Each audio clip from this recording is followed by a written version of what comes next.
ಸಕ್ಕರೆ ನಾಡು ಮಂಡ್ಯ ಜಿಲ್ಲೆಯಲ್ಲಿ ಹಲವೆಡೆ ವರುಣ ಆರ್ಭಟಿಸಿದ್ದಾನೆ. ಕೆಆರ್ಪೇಟೆ ತಾಲೂಕಿನಾದ್ಯಂತ ಭರ್ಜರಿ ಮಳೆಯಾಗಿದೆ ನೋಡಿ. ಮುಂಗಾರು ಪೂರ್ವ ಅಬ್ಬರಿಸ್ತಾ ಇದೆ ಎಲ್ಲ ಕಡೆಗಳಲ್ಲೂ. ಅದರಲ್ಲೂ ಮಂಡ್ಯ ಜಿಲ್ಲೆಯಲ್ಲೂ ಕೂಡ ಹೈರಾಣಾಗಿದ್ದರು ಜನ. ಮಳೆ ಆಗಬೇಕು ಅಂತ ಬಯಸ್ತಾ ಇದ್ರು.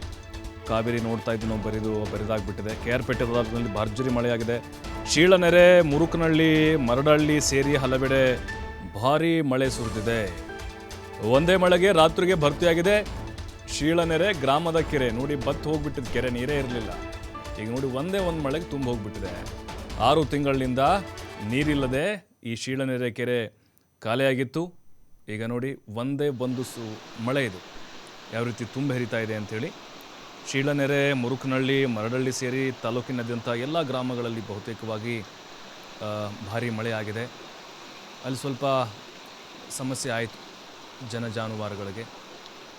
ಆಮೇಲೆ ಕೆಲವೊಂದಿಷ್ಟು ಮನೆಗಳಿಗೆ ನೀರು ನುಗ್ಗಿತ್ತು, ಸಮಸ್ಯೆ ಉಂಟಾಯಿತು. ರಾತ್ರಿ ಪೂರ್ತಿ ತಗ್ಗು ಪ್ರದೇಶದ ಮನೆಗಳಲ್ಲೂ ಕೂಡ ನೀರು ನಿಂತ್ಕೊಂಡಿತ್ತು. ಏಕೆಂದರೆ ಕೆರೆ ಅಲ್ಲೇ ಪಕ್ಕದಲ್ಲಿದೆ, ಊರ ಪಕ್ಕದಲ್ಲೇ ಇದೆ ಕೆರೆ. ನೋಡಿ ಇದು ದೃಶ್ಯಗಳಿದು. ಶೀಳನೆರೆ ಕೆರೆ ಇದು 6 ತಿಂಗಳಾಗಿತ್ತು ತುಂಬಿ. ಒಂದು ಹನಿ ನೀರಿರಲಿಲ್ಲ ರೀ ಇದರಲ್ಲಿ. ಜಾನುವಾರುಗಳಿಗೆ ಕುಡಿಯೋಕ್ಕೆ ನೀರೇ ಸಿಗ್ತಾ ಇರಲಿಲ್ಲ.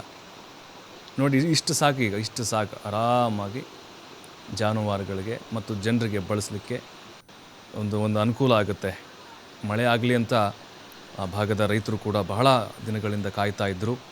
ನಿನ್ನೆ ಸುರಿದಂತಹ ಒಂದೇ ಮಳೆಗೆ ಶೀಳನೆರೆ ಕೆರೆ ಕಂಪ್ಲೀಟಾಗಿ ಭರ್ತಿಯಾಗಿದೆ, ನಳನಳಿಸ್ತಾ ಇದೆ ನೋಡಿ.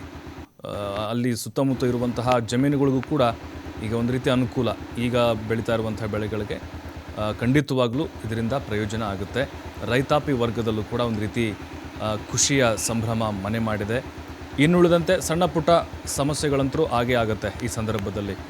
ಮಳೆ ನೀರು ಹರಿದು ಹೋಗೋದು, ಅಲ್ಲಿ ಮನೆಗಳಿಗೆ ನುಗ್ಗೋದು ಮತ್ತು ಅಲ್ಲಿ ಚರಂಡಿಯಿಂದ ನೀರು ಹೋಗೋದು, ಸಹಜವಾಗಿ ಸಣ್ಣ ಪುಟ್ಟ ಸಮಸ್ಯೆಗಳಂತೂ ಇದ್ದೇ ಇರುತ್ತೆ. ಆದರೆ ಖುಷಿ ಜಾಸ್ತಿ. ಈಗ ರೈತರು ಪಾಪ ಭಾಳ ದಿನಗಳಿಂದ ಕಾಯ್ತಾ ಇದ್ದರು. ಆಮೇಲೆ ಆ ಕೆರೆ ಅನ್ನುವಂಥದ್ದೇನಿದೆ ಕಂಪ್ಲೀಟಾಗಿ ಬತ್ತು ಹೋಗಿಬಿಟ್ಟಿತ್ತದು. ಮೊದಲು ಕೆರೆಗೆ ನೀರು ಬೇಕಾಗಿತ್ತು, ಅಂತರ್ಜಲ ಮಟ್ಟ ಕುಸಿದು ಹೋಗಿತ್ತು, ಬೋರ್ವೆಲ್ಗಳು ಬಂದಾಗಿಬಿಟ್ಟಿದ್ವು. ಜಾನುವಾರುಗಳಿಗೆ ಮೈ ತೊಳೆಯೋಕ್ಕೆ ಮತ್ತು ಕುಡಿಯೋಕ್ಕೆ ನೀರು ಕೂಡ ಇರ್ತಾ ಇರಲಿಲ್ಲ. ಹಾಗಾಗಿ ಈ ಮಳೆ ಖಂಡಿತವಾಗ್ಲೂ ಮಂಡ್ಯ ರೈತರಿಗೆ, ಅದರಲ್ಲೂ ಕೆಆರ್ಪೇಟೆ ತಾಲೂಕಿನ ರೈತರಿಗೆ ಅನುಕೂಲ ಆಗಿದೆ.